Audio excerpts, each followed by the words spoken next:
Hello guys and welcome back to the channel and to another video. Today we're going to be making a video about the Darklight Pinnacle, which I'm going to be explaining super fast what it is, what is the purpose of you coming here, what you can do here, right? And what's the final reward for you to do this. Darklight Pinnacle is a special dungeon that is located in the Darklight Tower. Darklight Tower is located right here. This is going to be west of Gilded Wall or northeast of the Cobble Tower. Best way for you to come here, teleport to Cobble Tower, follow the road northeast, and you get here to the tower. Monsters inside the tower are passive, so they will not attack you. You can go ahead and walk around them, and they will not attack you unless you attack them first. So keep that in mind. You can come here from level 27, 28 to level 41, 40 something, because the highest level monsters, which are the ones that are outside here, are level 41. Okay, so for you to enter Darklight Pinnacle, you actually need to be level 38, and this is a solo dungeon in which no healing works. So even if you have life steal on your weapon, it doesn't work. If you're a healer and you're healing yourself, it doesn't work. You can only heal yourself inside this dungeon with potions. I was thinking that bandages would also work inside here, but they actually do not work. You can only use potions, and it's just for it to be harder than it actually is, right? The bosses are not hard. You're going to be seeing a demonstration in just a moment, and that would make sure that you guys understand pretty much how it works, and you will notice that it is not really anything out of the ordinary, right? Darklight Pinnacle, the whole purpose of doing this dungeon is that you need to get some prisms, and the prisms are going to be used in the process for you to craft your level 40 weapon. I have no idea how the crafting works, so to my understanding, I know that if you want to make a level one-handed weapon or shield, you need 2 prisms for each, and if you're making a two-handed weapon like an axe, then you will need 4 prisms. That's as far as I know, and eventually I will get to know how everything works, but for now I am not even aware of how it is, and I'm not really actively farming this, to be honest. I'm not farming this dungeon because my skills levels are still low. I'm not level 39 heavy armor, only getting there, and also weapon, not even 39, and I need level 40 for me to be able to use my weapon, so I'm pretty far away from it. I probably would be to be level like 41 maybe, if I continue just making sure that I'm only using a melee weapon, and by that point I will probably be able to use the weapon, and then I will come here and farm my prisms, or I will just probably come here and do a couple of runs every day, just to see if I'm lucky. To my understanding, it takes quite some time for you to get a prism. It may be anything between 1 run and 1,000 runs for you to get a single one. You may be luckier and just get 2 or 3 in like 300 runs. That may happen as well, right? One every 100 runs. It does take around 1 minute to 2 minutes for you to complete a single run, so that's something as well that you may need to consider. Something else is that when you do this dungeon, you actually get experience. You get 30,000 experience in around 1 to 2 minutes, again, as I said, depending on your class and how well you do the dungeon, right? So that's a lot of experience, way more than whatever you can get outside of this, right? Because if I go outside and kill one of these level 41 guys, I will be getting 2,000 experience, and it's pretty much going to take me quite some time for me to be able to kill a single one. At least it's not going to be 1 or 2 minutes. I mean, a single one is probably like 30 seconds, like something like that. But if you consider that, like how many do I need to kill for me to get 30,000, right? It's going to be taking, we'll be taking quite a lot of them, like at least 15, I think, for me to be able to get 30,000 experience. And that's way more time than what you need to just complete a single of this. So, it's good, yes, but there is a glaring problem with that. Let's say that you're level 38 and you want to level up all the way from 38 to 40, just getting your prisms. That's definitely an option. Yes, you can definitely do that. The only problem is by the time that you are level 40 and you finally have your prisms and you finally can craft now your weapon, now you cannot use it because you're getting so much combat experience, but you're not getting that much skill level.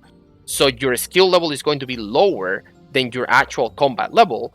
And by the time that you're level 40, if you started this at level 39, your combat level would still be around like probably 70% of level 38 or something like that, is not going to level up at the same speed, and is definitely not going to be even a level below, I mean a level behind, because you're getting way more combat experience than actual skill experience. If you were to be able to get a 30,000 combat skills as well, that would be great, but that's not the case. But in any case, it's enough talking. Let's go ahead and get in.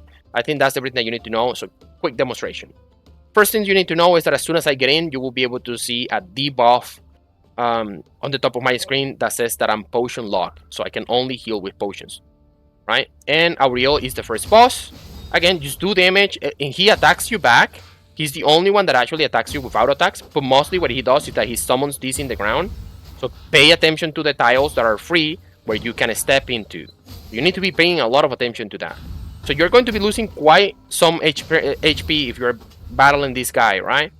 But if you're playing a range class, notice that if I go away, he doesn't attack me. So if I'm playing a range class, I can continually attack him without receiving any damage. Oof, that's the damage that you can take if you're not paying attention and get the damage from the tiles.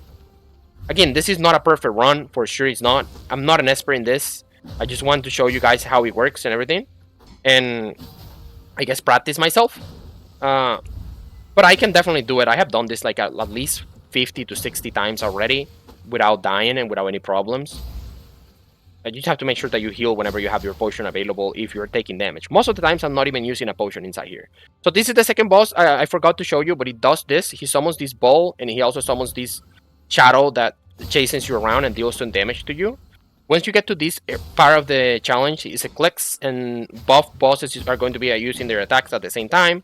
So you will need to be avoiding both of the damages. Again, see the shadow chasing me around.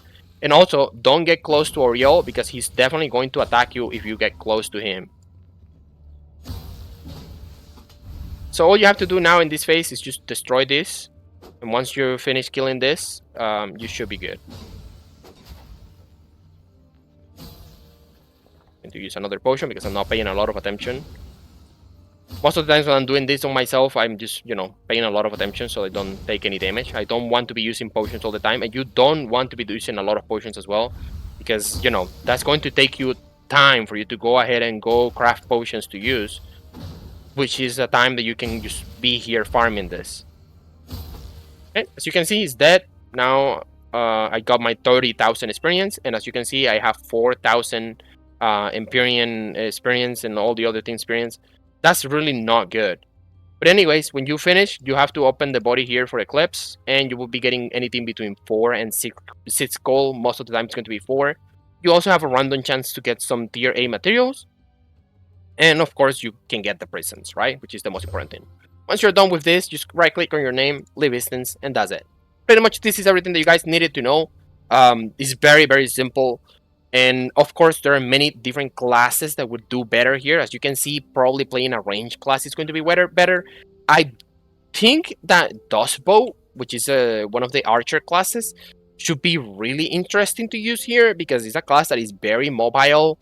You don't really need to stand still at all, so you can continually move around and do a lot of damage. So probably Dustbow is going to be one of the best classes to do this.